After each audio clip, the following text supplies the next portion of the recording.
Can I say that one of my favorite things is spring? Because spring is definitely one of my favorite things.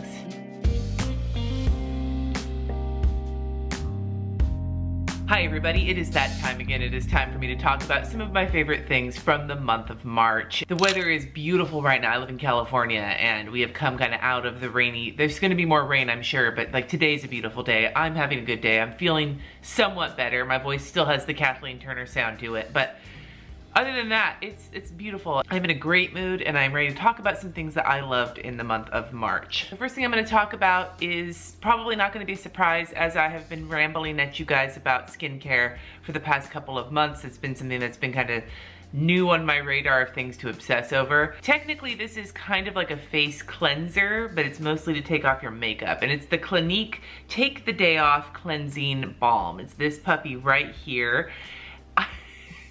This is actually a new one. Like, as you can see, I haven't actually used it yet. Around Christmas time, I came into possession from two different people the travel size versions of this. They both gave them to me as like gifts for Christmas, stocking stuffers or whatever, and I've been using it to take my makeup off in the evenings, and I love it. So I went and I paid for the full size, and this is gonna be the one I start soon because I've used up the other ones. It is not cheap. It's like 30 bucks for the full size pack at Ulta, but honestly, it works so well. So what does it look like? It's a balm. It's like a, I don't know, like kind of like almost, it's not waxy, but it has kind of that consistency, and like you kind of scrape some out and then you rub it together between your fingers and it turns into like this silky oil, and you put it on your face and you rub it in and it takes off your makeup, including eye makeup and mascara. And then what I do is I take a washcloth and I get it wet with warm water and I use the washcloth to wipe everything off of my face. And then my face feels nice and soft. And then I wash it again. I do the two washing thing where you do this, take off makeup, and then I use a water-based cleanser to wash my face off in the shower, which is a lot cheaper, by the way. I'll talk about that sometime.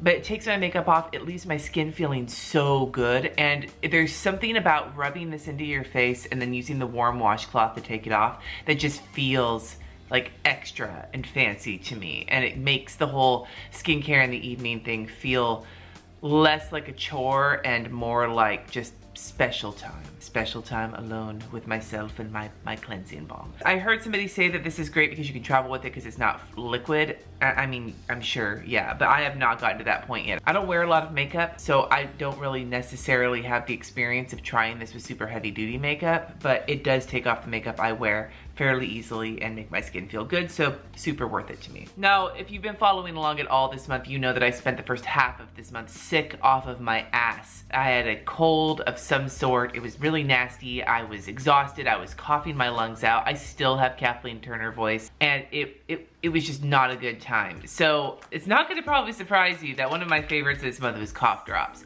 But I usually don't like cough drops. I think they're gross and they make my mouth feel gross. These ones though are like freaking candy. They are the Halls Breezers Cool Berry flavor. Now, I will say, and they do put it out here on the cooling flavor meter, these are probably not the most hardcore. These are not Ricola. These are not super mentholated, kick your ass cough drops. They're very mild. They taste like candy, but they also are just very gentle on my throat. And so they did help with my irritated throat, and they were tasty. I would not say these are the most effective cough drops in the world. I was willing to sacrifice some effectiveness for not hating the taste of them, just saying. They had these at Target. They're a couple bucks for cough drops. Yeah, I'm keeping them around in case my throat is irritated again and I want one of these for candy. Some of you know that I love both the book series, A Song of Ice and Fire, and the TV show Game of Thrones. I have been into these books for 20 years now, 20 plus years, which means I've been frustrated as fuck at how long it's taking for The Winds of Winter to come out. I get frustrated when George R.R. Martin comes out with books that aren't The Winds of Winter, or previously any of his other books that took him forever to come out with. I'm like, why aren't you just writing the book we want, dude? Why are you writing all these other books? And I felt that way when I saw that he had come out with this book, Fire and Blood, right here. But then I bought it one day because I wanted something to read, and I was like, oh, maybe it's gonna be good. I did not realize just how much I was going to enjoy this book. Now, it is written kind of like a history book. A little less drier than a history book, but still like a history book. And what it is the history of the Targaryen family in Westeros. And this is like it's supposed to be one of 2 parts. Those of you who don't give a shit about the show or the books are probably tuning out right now, but I'll just say that this book covers the first kind of half of the Targaryen dynasty from Aegon I the Conqueror to Aegon III the Unlucky. Not his whole reign, but when he's a child and has a regent for him.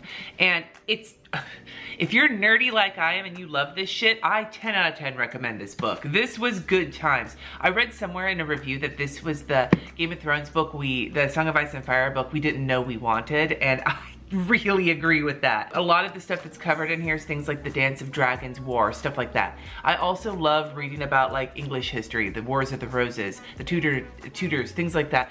And so many of these stories are based on those, or based on other historical figures, and it was a lot of fun to read. I blew through it, and I want the next one to come out almost as much as I want the Winds of Winter to come out. The second half of this is probably going to come out faster though. He seems to have more fun writing these. I don't know. All right. This is not something you can buy. This is actually just something that was sent to me by a patron, and I wanted to show it because I think it's so great. One of my patrons, Stephanie, sent this to me. She cross-stitched me, Steve. Now I've got other things cross-stitching from other patrons. My friend Jennifer sent me this plushie of my shitty kidney sticker that I had Kristen make for me. I love it when you guys send me handmade stuff in my P.O. box. It just makes me so happy. And this little cross stitch of my favorite Steve from Chrissy Ann Designs this made my day. This made my week. So it's gonna be right back here on my shelf, occupying a great place. That's where he's gonna stay for right now. So thank you, Stephanie. The next 2 things on my list are both related to watercoloring. I've made no secret of the fact that I have been in a creative rut for quite some time now, and I'm coming out of it. And one of the things that has really helped me kind of work through it is spending more time painting. And both of these things have helped. And the first thing was one of those moments where you learn something that completely changes how you approach things. I have loved watercolor for years and years, and yet this thing, I never knew this. There's a YouTuber named Emily Artful who I follow, and she was talking about things she wished she knew when she started watercoloring, and one of those was about soaking, where you spray your watercolors and let them sit for 3 to 5 minutes to let them start to activate, and then you use them. Now, I have dripped water onto my watercolors and then immediately started using them. I've never soaked them before until this month when I saw that video and was like, so one of my favorites this month is this cheap little $1 spray bottle I bought from Target that I keep, and I use it to spray my watercolors, and they work so much better, and it's amazing, and I can't believe I didn't know that, and this will now never leave my side. Thank you, Emily, thank you.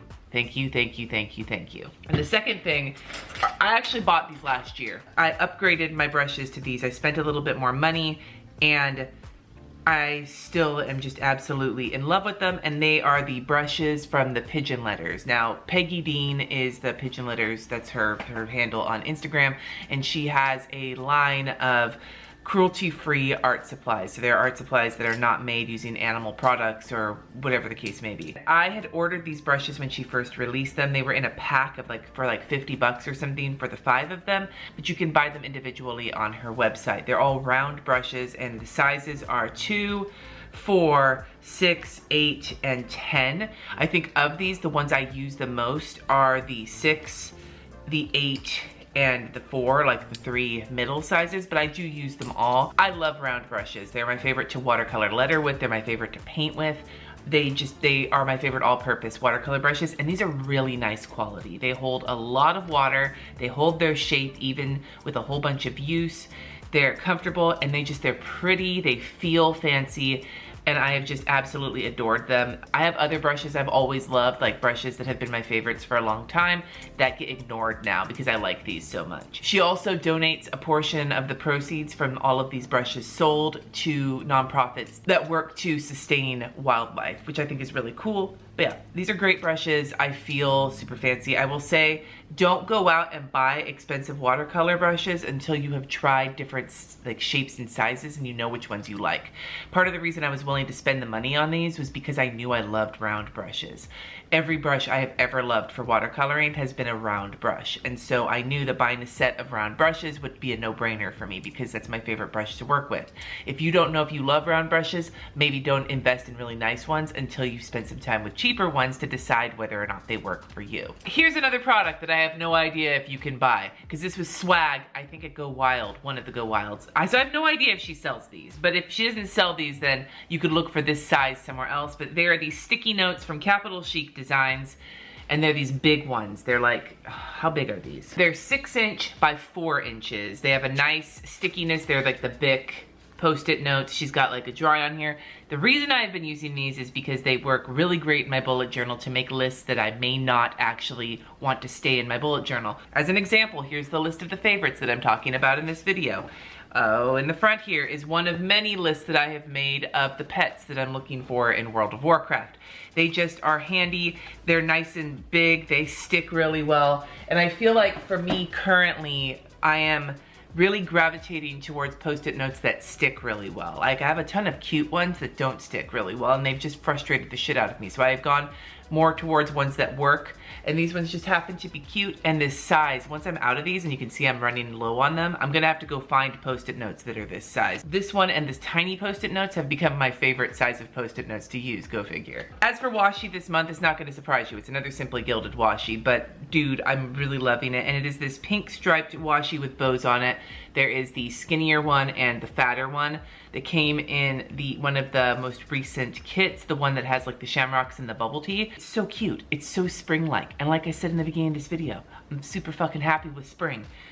Pink has never been a color that I've loved that much, and now I'm loving pink striped washi tape.